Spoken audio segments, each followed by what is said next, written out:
Hey everyone, welcome back to Mastering GLSL in TouchDesigner. I am Lake Heckerman, and this is going to be our next lesson.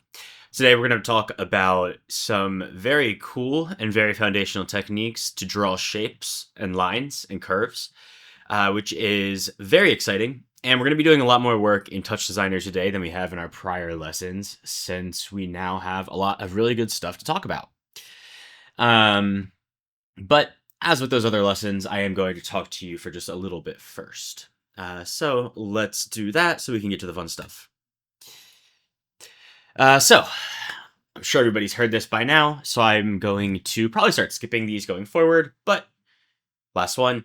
I'm a new media artist. My name is Lake Heckerman. I'm based in Brooklyn, New York, and I create interactive installations using TouchDesigner to explore how human perception can change based on technology, other people, and what learnings we can gain from a better understanding of how we interact with the world around us.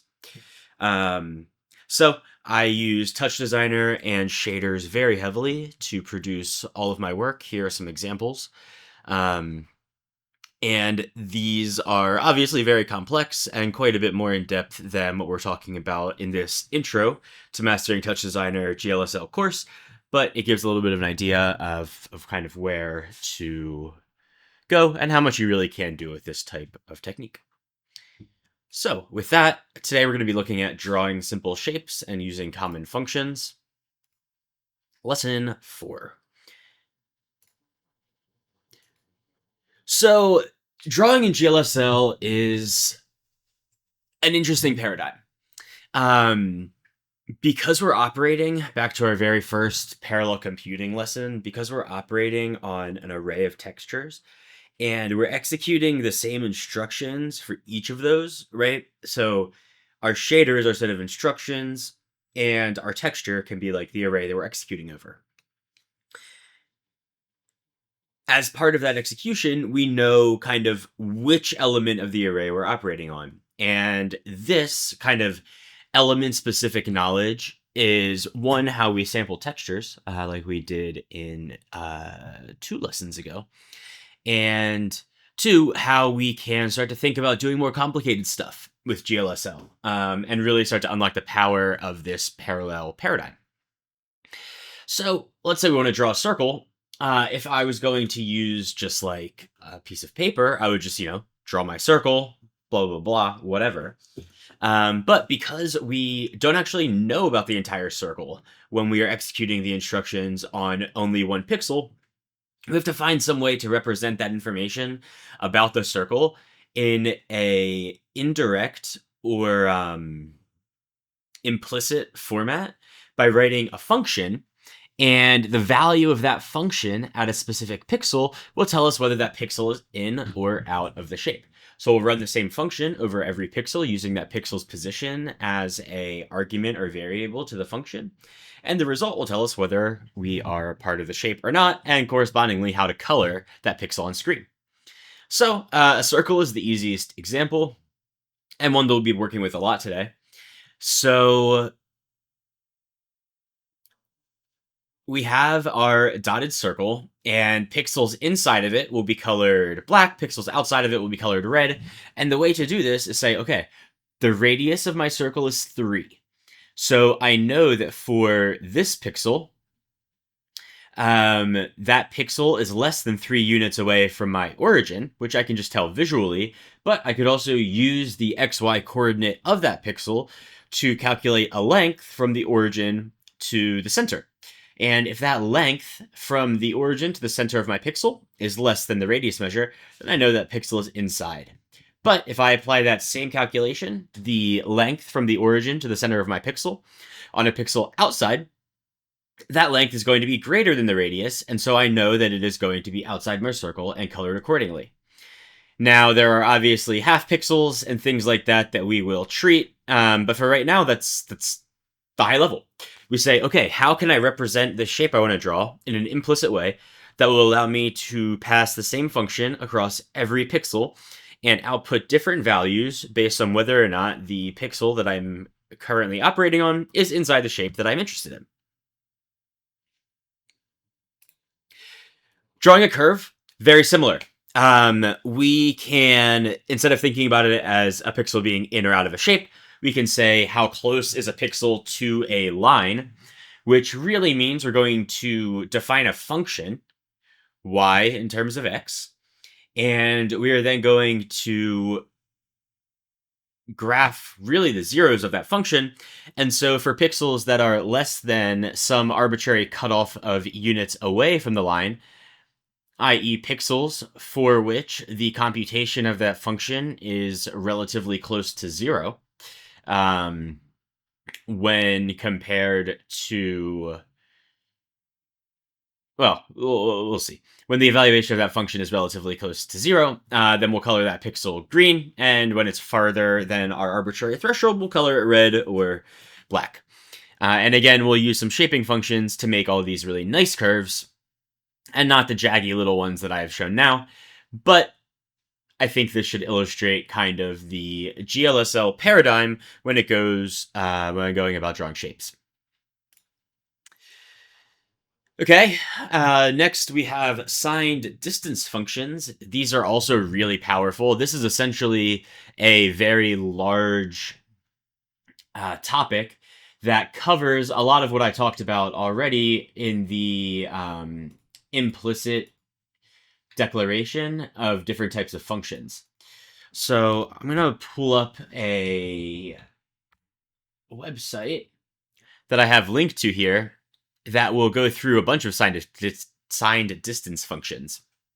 Basically, all of these functions are implicit functions of different shapes that allow you to do exactly what we just talked about, and that is pass in some point p into a function, the same function on every pixel, and the output, in this case, will be the distance of that point to the center of our shape, which one can then tweak to either fill in the shape or outline the shape, as we'll see in a second.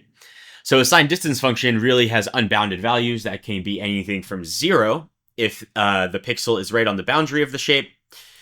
The value will be negative if it's inside the shape, and the value will be positive if it's outside the shape based on how far away that pixel is from the shape's outline. So a lot of the work that we're going to be doing regarding drawing shapes using GLSL is based on signed distance functions in one way or another. And as I mentioned, there are also way more signed distance functions that we're going to have time to talk about now, like truly an incredible amount of them. And more interestingly, well, you can make them hollow. But I think, whoops.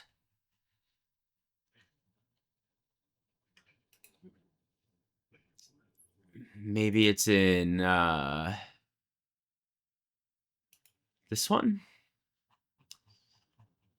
There are three-dimensional SDFs that we will probably talk about like much later in the course. And what I'm looking for is here, yes, primitive combinations. So using things like union, subtraction, intersection to combine SDFs and compose them to create new interesting shapes.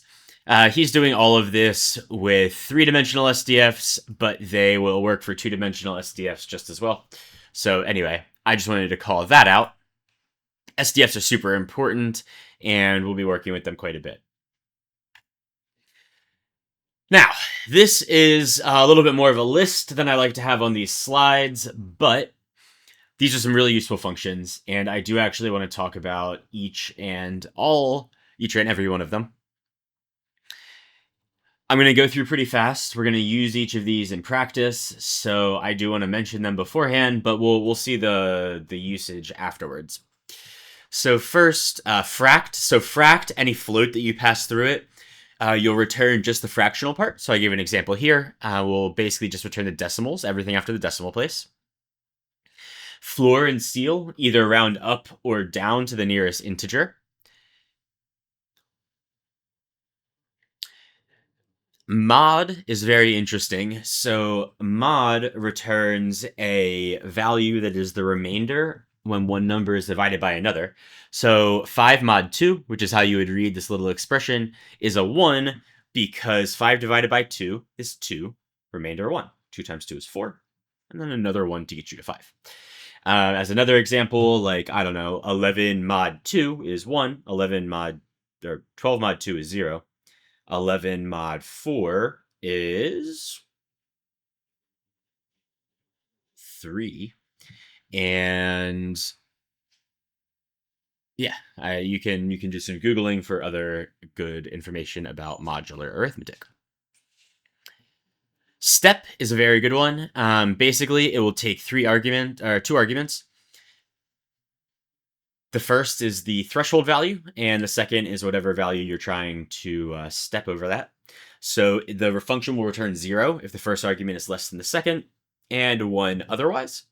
So if you pass an SDF through step and have the threshold set to 0, you'll get an output that is 0 inside the shape and 1 outside the shape, which we'll use a lot. Mix, which we've already used several times at this point, returns a linear interpolation between two numbers based on a third mixing weight. Length, also pretty straightforward. It's a squared plus b squared. So that's pretty easy. You can see here length of a vector with two components, each of which are 1, returns this. And Smoothstep. Smoothstep is kind of similar to step, but it takes two edges, a lower edge and an upper edge. It will return 0 if the third argument is below the first, 1 if it's above the second, and a cubic interpolation between those two values if the third argument is between the first and second. And then sine and cosine, super simple, is just the mathematical functions, sine and cosine. So that's that. Okay, so that wraps up the slide portion of this lesson, which means we get to go into the more fun part, TouchDesigner portion. So we'll jump in here and take a look at what we got going on. So for this lesson, I'm going to be doing a combination of rebuilding from scratch and kind of walking through some of these examples. I built out a lot of them, and I want to make sure that I keep this video not too terribly long. So yeah, without further ado, let's implement some of our functions that we talked about. The very first one is going to be a step function. So for our step function, we can have an example of this very easily. Make a float, call it x, and set that equal to vuv.s.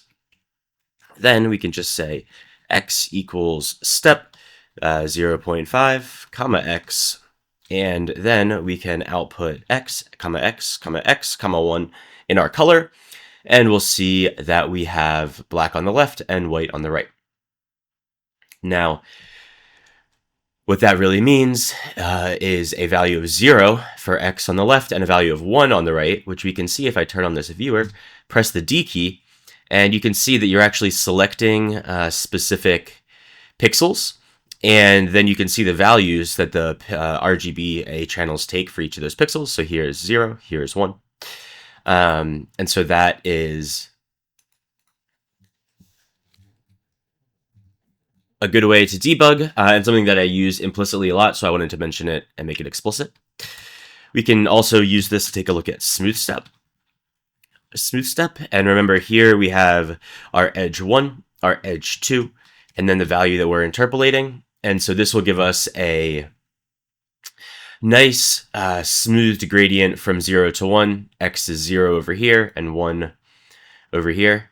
And I can say, if we actually just comment this out, so this is a linear, right? X equals vuv.s, so that's just a linear transition from 0 to 1.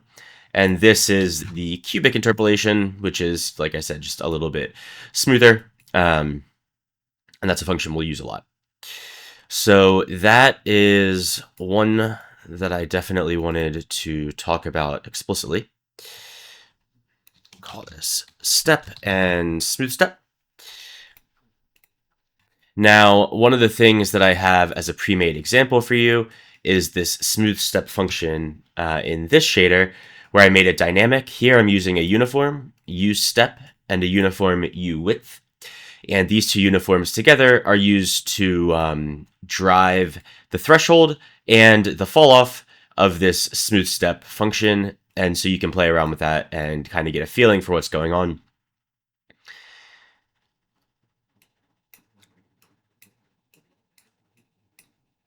And so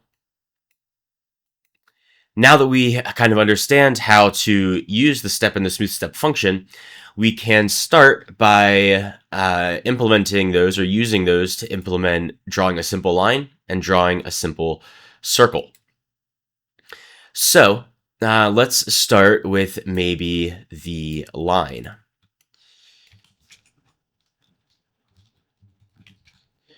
Simple line. And so here we can have a GLSL again.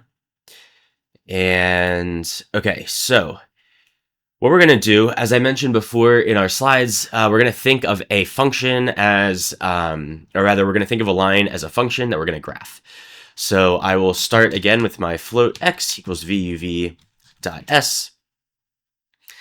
And then I'll have a float y, and I'll set that equal to the absolute value of vuv dot t minus x.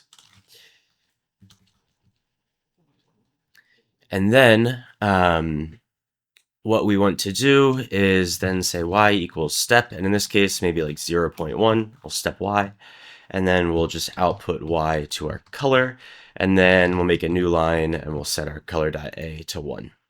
And so now we have this nice black line drawn, and hopefully that makes sense based on everything we talked about. But to break it down a little bit more, so we have this function, or sorry, this float x that we're setting equal to our x coordinate in our texture. And then we're defining our function as the absolute value of our y minus x. So actually, I could make this a little bit more maybe clear, like this. So now we have our x and our y nicely set up. And I can say y equals abs of x minus y, like this.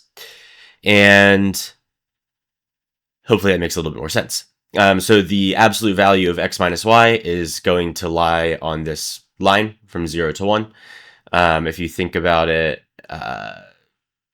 that's because, well, x minus y is going to be 0 wherever those two values are the same. And x and y are always the same on this line from 0 to 1. It is the line, actually, y equals x. So we can make this graph, the function y equals x,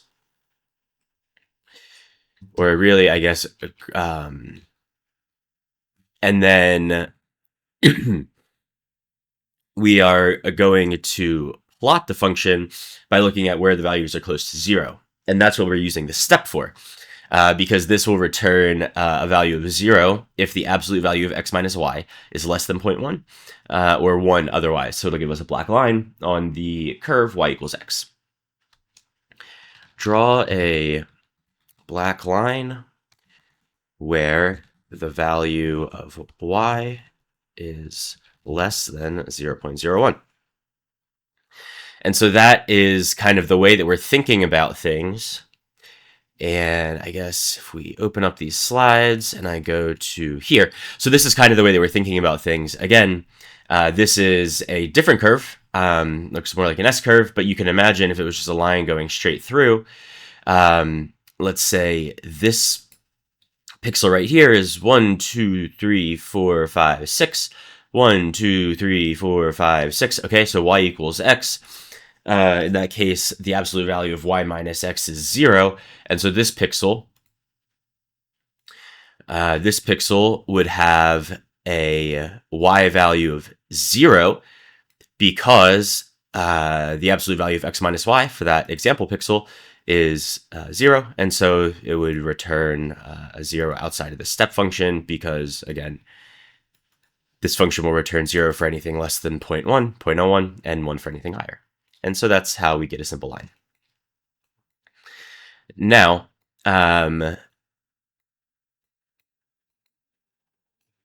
you could make this a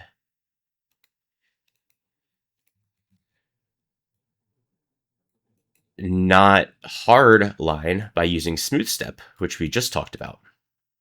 And so we can give ourselves like a use softness parameter, and I'll make it maybe pretty small. In our shader, we can go not comment, uniform float, u softness.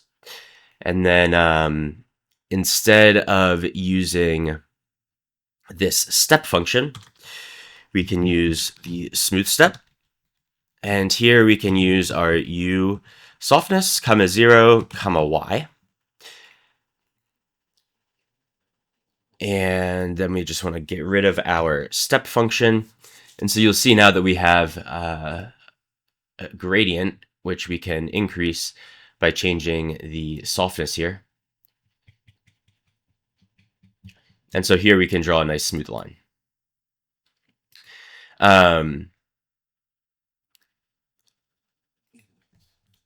Use smooth step to draw a line with smooth edges. And you'll see here we're using a positive value, comma 0, to flip the line, or to flip the colors. So if we were going to have this the other way, u softness, then it would just be a black line and a white background. So, simple line, hard and soft, which I think is a pretty good example. Okay, so these examples with the circle are almost identical. The only difference is that instead of using y equals absolute value of x minus y, we're using a distance measurement, which is the length of the center of the circle, which we're defining as 0.05, 0.05. That's the center of our texture. The distance from every pixel to that center. So again, to go back to the slides, which I guess maybe not here, this one. So now we're performing this calculation basically by saying, okay, this pixel is the length from this pixel to the center more or less than the radius of the circle. And so we are first doing that with step, which will return 0 if the distance is less than the radius and 1 otherwise. Then we just flip that to make the circle white, and that's how we draw a nice hard circle. Very similarly, to draw a soft circle, we are just replacing that step function with a smooth step function, and padding the radius a little bit with this 0.2 constant. And so to just illustrate, we could have a uniform here that is also called u softness. Uniform float, u softness. And then we could just copy this and replace my hard-coded 0.02, which is certainly not best practice, with our u softness. And now this will let you control the softness of the circle, just like that. So those are two examples of drawing a circle using the same step and smooth step functions. Okay, so the next thing that we're going to do is take this one step further and actually draw a function that'll let us draw some lines. And I will recreate this. So this is what we're going to do right now, which is going to be plot a line, which we've already done, but plot a different line, more abstracted line with using a function, and then plot that over the result. And then we'll get into all of these good functions here. So, plot a line. with a function. So maybe not a line, but rather any line, because this setup is only made to chart the one line. So, okay, GLSL, amazing. Now for this one, I will edit in my external text editor. Boom. Now,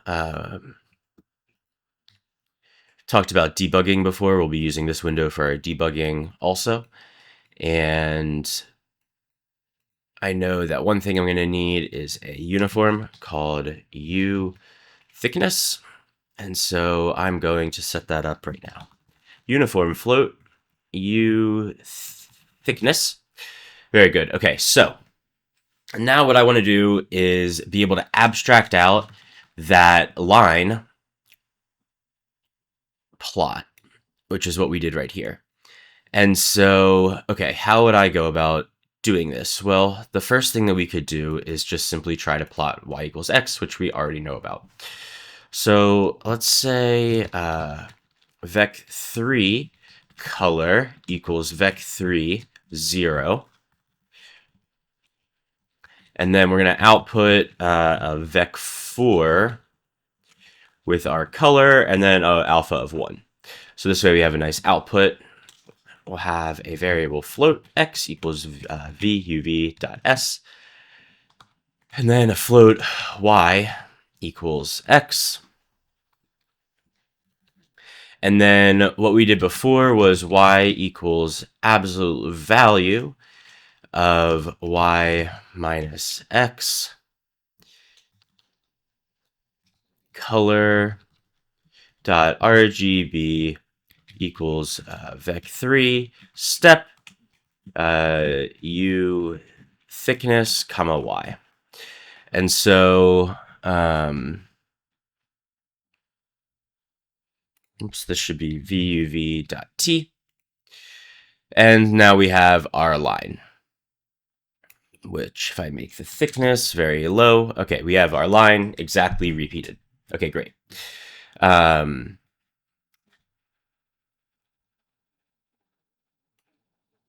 So we could abstract this by saying, okay, maybe this is vuv.t minus x, right? And so this is what we're going to be stepping over. And so what we're really looking at is evaluating the function at our given pixel, and then understanding whether or not that pixel is very far away from the place where the function is going to be equal to 0. So we could set up that abstracted function. It will return a float. We'll call it draw line. It will take in a float, which is our y value, and a float, which is our thickness value. And then we're going to return step, and we're going to step over our thickness, and we'll use the y. And so instead of doing this whole thing, I can say y equals draw line. I'll pass in my y. I'll pass in my u thickness. And instead of having this step function in my color, I can just make a vec3 out of my y. And I can also get rid of this.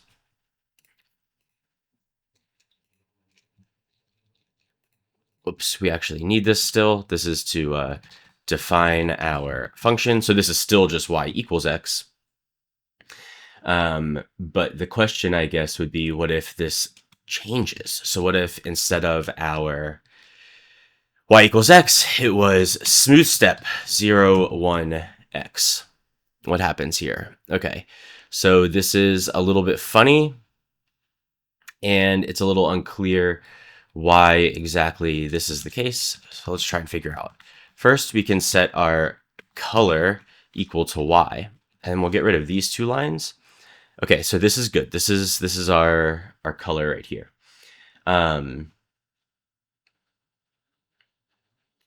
So then what we need to do is kind of add back the drawing of our line.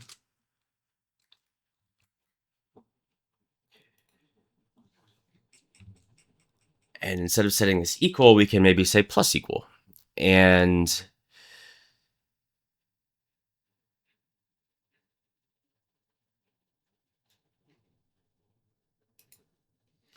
okay, what I've forgotten to do here is this should be not just y, but the absolute value of vuv.t minus y up here. And the reason for that is the absolute value of vuv minus t is kind of going to give a measure of how far off our pixel is from the line, or really our calculated y value.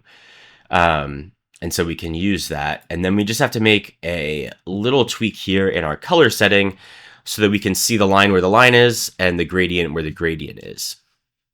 So for example, we would want to set this equal to, if I declare a new variable called line,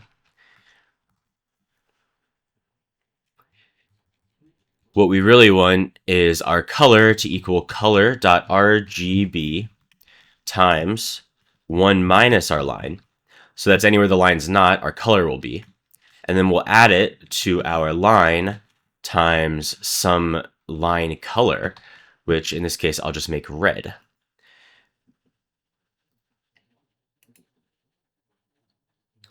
Okay, so this is a little bit inverted. What do we need to do to fix that? We can just make this a 1 minus, and now we have a red line. It's pretty jagged, but we have a red line that's plotted over our gradient. Now, the one thing that I would want to do here is actually, instead of using a step here, use a smooth step and just do thickness, comma 0, comma this. And now we have a really nice smooth line. And the great thing is we can set this function equal to anything and then be able to plot those functions. So let's plot some more functions. And I'm not going to do all of these because I do have them all implemented over here. But I think maybe I'll do like the sine, and we'll implement an easing function. So yeah, here's a couple more that we can do. Let's copy and paste this to make things easy. I will then edit this. Okay, so we talked about all those functions. Again, where are they? I guess I closed it again. View. We talked about these functions. And so it would be great to go through and try and chart all these functions and just kind of understand what they look like. And that's what we're going to do a couple of now. I'm going to do, I think, sine, and maybe we'll do like floor and fract. So what happens if we just change this from Smoothstep to sine of x? Okay, we get this curve. Now, one thing that we maybe would want to do is like take this s and multiply it by something like 10. And what that's going to do is well, we're increasing the period. And so that's going to help our function go through more cycles and therefore have more complexity. And so that is one thing you could do. We could also multiply it by a version of pi, except that's not pi. That is. And so now we're going through like one cycle. We could say multiply this by 2 to go through 2 cycles. And then because sine is on the range -1 to 1, we could divide by 2 and add 0.5, and that will bring it onto the range 0 to 1. So in this case, we will stretch x to a full cycle by multiplying by 2 pi. And then scale from -1, 1 to 0, 1. And there we have it. That was nice and easy. This could be cosine, and then it's a cosine instead of a sine. So let's copy that, paste that. I'll go in here on this one just really nicely, and I'll change this into a sign. Okay, what was the other one we talked about? We were going to look at fract, I think, and maybe floor. So for this one, I think this one, I'll call it fract. And so here, I'm going to multiply my x value by 10 again. And I'm going to set y equal to fract of x. Oh, whoops. This I will rename to cosine, and I'll just change this back to a cosine because I edited the wrong shader. So this one is going to be sine, and this one is going to be fract. Okay, so by multiplying my value by 10, we're getting now x is going to go from 0 to 10 instead of 0 to 1. Maybe I'll make it 5 so it's a little bit more clear. And because we know that fract returns just the fractional component, it's just going to go from 0 to 1. So it's basically just like 0 to 1, whoop, reset, 0 to 1, whoop, reset. And so that's exactly what we would expect from this function. And then the last one, I guess, because I have it here, we'll do floor. And for floor, we're going to do something kind of similar. We'll multiply our domain, our x, by 10. And instead of all of this here, we'll really simply just say y equals floor of x. And now you can see, okay, so that is indeed kind of working, but again, floor of x is going to be an integer, and so we might want to divide this by 10 again so that we can see all of our values on the scale 0 to 1. Divide by 10, whoops, to scale from 0, 10 to 0, 1, like that. Okay, so that's plotting some functions. Hopefully that part makes sense now. There's some more that I've plotted for you already, so you can just go through those and understand a little bit more about them on your own. Okay, the very last thing that I want to do regarding the functions is implement a couple easing functions.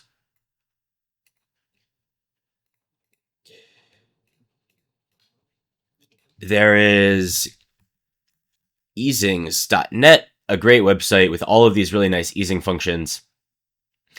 And part of the homework is going to be to go through and implement some of these yourself. I'm going to implement just one of them right now, and I have another one implemented for you as an example. Let's try this one maybe, ease in out quad.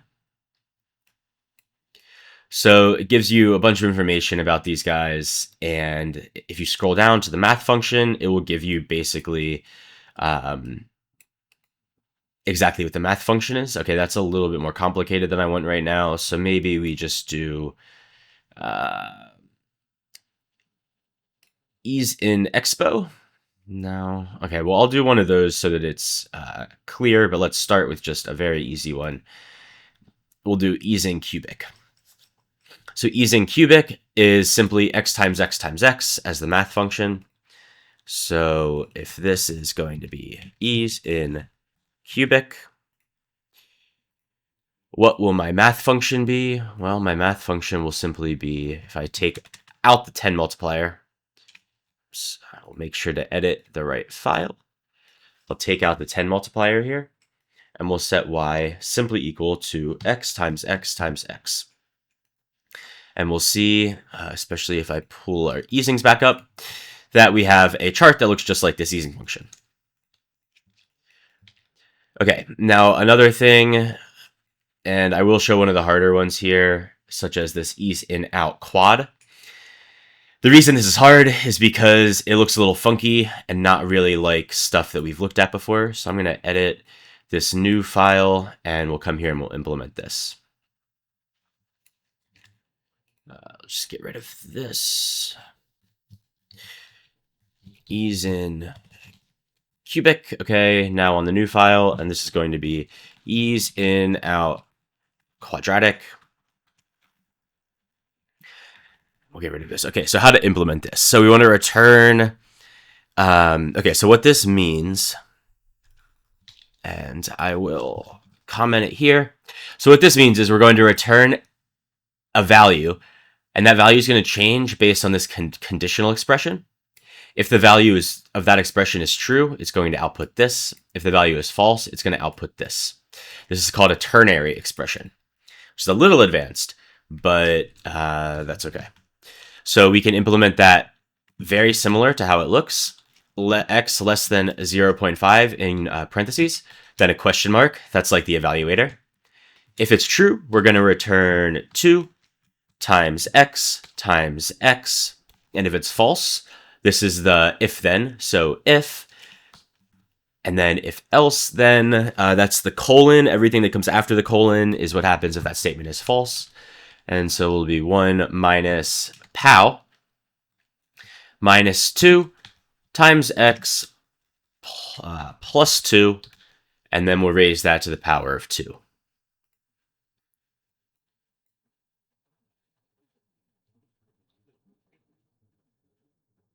And we will see that seems that I have forgotten an over 2 here. And there we go. Now we have a nice ease in out cubic function, which, ease in out quad function, which does look, I will say, very, very similar to our Smoothstep, although I said that that's a cubic.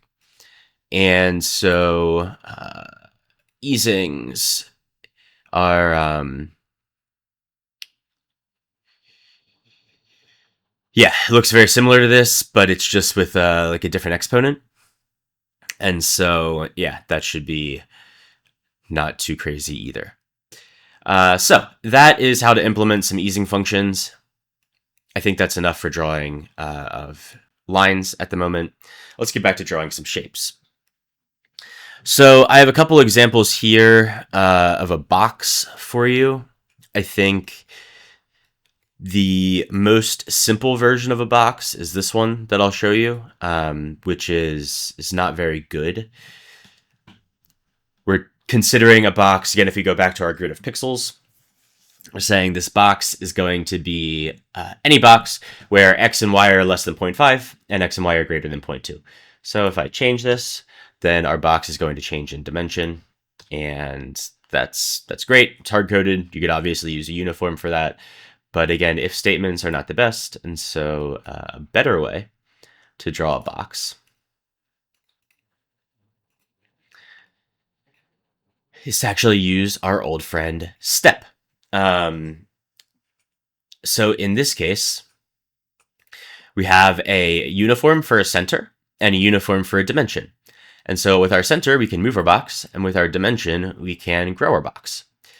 And what we're doing is using our step function to say, okay, and you know what? We can recreate these so that we can see one by one what's going on. So what if box equals step center.x minus dim.x, okay? What's going on here? Oh, center.x minus dim.x, comma x. And as you can see, we're basically slicing off the left side of our texture because center x minus dimension of x, if you think about it, the center's here, the dimension is going over to this side. So this is really saying what's like the left side of our box. If I say instead box equals step center.x plus dim.x, comma x, what will that give us? That will give us the cutoff on the left or the right side. Although you'll notice that this is still white, so we actually want this to be a 1 minus. And so now if we think about our box as being white, this black is going to be outside the box. This black is going to be outside the box. How do we get those two things together? Well, we would multiply them. And so what I'm going to do is replace this with a times and wrap my second expression in parentheses. So we have box is now equal to our left side times our right side. So this would be set box bounds on the X direction. And then to keep going, what if we said, okay, so now you probably get the picture. Box equals step center dot y minus dim dot y, comma y. So this again is going to cut off everything below the box. And if it was a plus, this would be everything above the box. Again, we would need to invert that. And so we could cut the entire y version by taking this whole expression, multiplying it by 1 minus the expression in parentheses, and then just flipping that minus to a plus. So now we have kind of the bounds on the x and y, set bounds on y direction. And so now what do we need to do? We need to get these two together. And how do we get them together? Well, we simply multiply those two things. And so that is how we ultimately create a box, by using several of these step functions. Now, it should be very straightforward to then take this and turn it into a box with soft edges, which I'm going to leave as an exercise. So now back to drawing our circle. Here is the same version of our circle. I just turned it into a function, so we can go through this function and understand what's going on. Again, we're taking kind of those parameters that we mentioned. In this case, the center of our circle, which we could change. We could add a U center that we could set to 0.5, 0.5, uniform vec2 U center, and we could use that for our center here. And now this will let us go and move the circle, which is great. And then instead of using the step function like we used earlier, we're using a smooth step function. So we're smooth stepping from our softness value to 0, and we're using the distance based on the point coordinate, which is UV here, and the center that we pass into our function. And then in this case, I'm just using 0.2 as the radius, but you could turn that into a uniform as well. And then we're very simply just using the output of that function to set the color and to draw a circle. Now, kind of putting together the two ideas from using the smooth step to draw the circle and the step functions multiplied to draw this box, how would we draw the outline of a circle? Well, the outline of a circle is actually pretty straightforward. We just multiply, so we have one circle that's kind of big, focused inward. We have one circle that's kind of smaller, focused outward, and then we take the intersection. So we can see that if I get rid of this first term here. So this is a slightly bigger circle shading inward, right? And then if I get rid of this other one, this is going to be our slightly smaller circle shading outward because the white's outside the circle. We multiply those two things together, we are left with just the boundary of the circle. And then finally, and this is really, really important, aspect correction. So aspect correction is highly important. And basically what we mean is when this GLSL is changed to something that is non-square, my circle gets stretched because it is not aspect correct. This is a 16:9 aspect ratio, and it has a normal circle that looks like a real circle, and that's because we aspect corrected it. So how do you aspect correct something? So actually, I think this is a good one to go through completely, again, from scratch. So I will make a little, well, first I will copy and paste this circle so I don't have to redo all of that. Aspect correct circle. So let's pop open this GLSL. and I'm going to set my resolution here to 1920 by 1080. So we have a 16 by 9 aspect ratio, and it's wrong. The circle is wrong. So the first thing we need is something called an aspect ratio. There are a couple different ways to get this, but the easiest is to just set up a uniform. I like to call it U aspect. And then we can grab our resolution H, drag and drop it onto, drag and drop the reference, and then we'll copy that, divide, paste, and change the last H to a W. So we have our resolution height divided by our resolution width, and that's our aspect ratio. We can add it to our vector, uniform float, U aspect. And so now we have the aspect ratio that we need to adjust by. So when we're aspect correcting, there are kind of two things that we need to do. First is set up a vec2 called uv that equals uv.st. This uv is what we're going to then drive everything else with. So we'll replace uv.st everywhere else in our code. That's all we need it at the moment. And then we will perform our aspect correction. And what the aspect correction really means is we take uv.y times equals u aspect. Now we can see that our circle is no longer stretched, but it's positioned in the wrong place. And that's because our center also needs to be aspect corrected. We can do that by creating a vec2 and call it center aspect equals u center. And then we can just do the same thing. Center aspect.y times equals u aspect. And then if we use center aspect instead of center, then we now have a nicely centered circle that is a round circle, even though our texture is a rectangle. And that is aspect correct. So there you have it. That is how to aspect correct a circle. And the very last thing that we're going to talk about today is SDFs. So as we mentioned SDFs in the slides, those are distance functions. So every pixel in this image is going to be defined as the distance away from whatever the function is. So in this case, we have 1,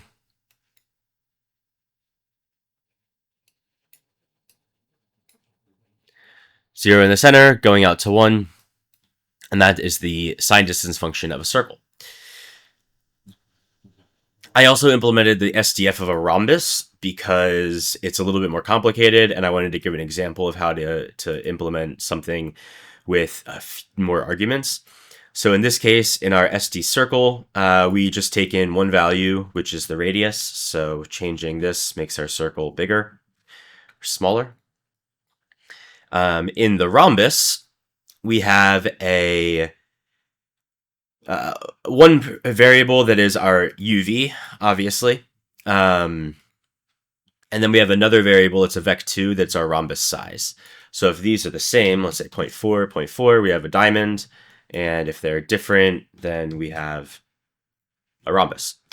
And so the other thing I guess to note is for SDFs, I centered the coordinate system on 0, 0 because that is how these distance functions are designed to be used. You can then also use step or, you can use step or Smoothstep to actually go and create a shape out of the SDF, right? Because this is not really a shape. So here we're just doing a very simple step over 0 using the output of the distance function. So that will return, obviously, 0 anywhere the distance function is less than 0, and 1 anywhere else. And then very finally, and this is getting a little bit into our next lesson actually, using the fract to get isolines. So I'll take this and I'll do an example of this one. So isolines. So what are isolines? ISO lines are the lines that are drawn at equal distances from a point. So isometric, equal in every direction. So what we might want to do here is first we want to give ourselves more space. So I'll multiply my UV by 10, and we'll see that that just made our circle much smaller. If I change this to a 16-bit format so we can take negative values, and I press D, we can see that inside my circle, I'm negative. Outside my circle, I'm positive, and the closer I am to the edges, the higher the value is. By doing something very simple, like y equals fract of y, now we are just looping, so we get a gradient from 0 to 1, and then when we go to the next large integer distance away, we loop, and that's what gets you these iso lines. And the cool thing is these can be applied to any function, any sign distance function, that is.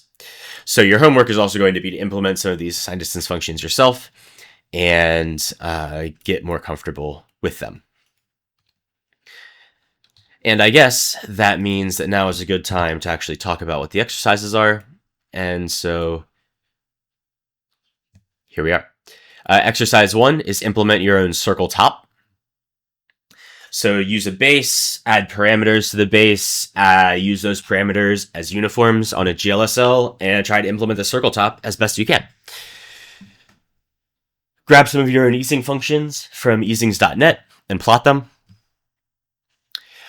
Use sine and cosine, and get creative. Add them together, several functions,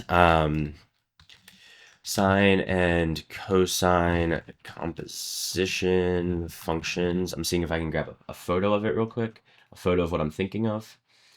Yeah, something like this is created from using, taking one sine wave and adding another sine wave that's maybe offset or with a different phase, a different amplitude. Add a cosine wave to it, multiply them together, blah, blah, blah, blah, whatever. Those of you that are musically interested and adept probably understand immediately what I'm talking about. For those of you where this is new, just do some experimenting and see where that gets you. But start with just Google this and see where that gets you. Implement 3 new SDFs from IQ's page, color them with a palette, and make their outline a different color. So here you're going to have to implement the SDF, then find a way to draw a line around the SDF, and then make the outline a different color. And then finally, I want you to implement 3 of these plates, which I will also pull up here. The Interaction of Color is a phenomenal book that I also have a hard copy of. I use it all the time. The Interaction of Color. It's great. There's a lot of good information about color theory, but there are these plates that have really nicely set up shapes with colors. And so my exercise for you is to implement a few of these plates. This would be an interesting one, as would this, probably pretty easy, by using our new skills to draw rectangles or circles, whatever, any shape, because you know how to use SDFs.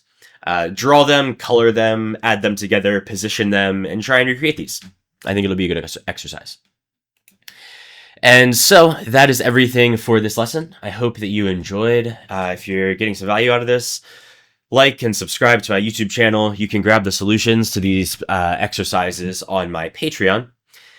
And that's everything. This has been a long one, but it's been a good one. We've covered a lot of really good stuff. Thank you for sticking with me. And until next time, happy creating.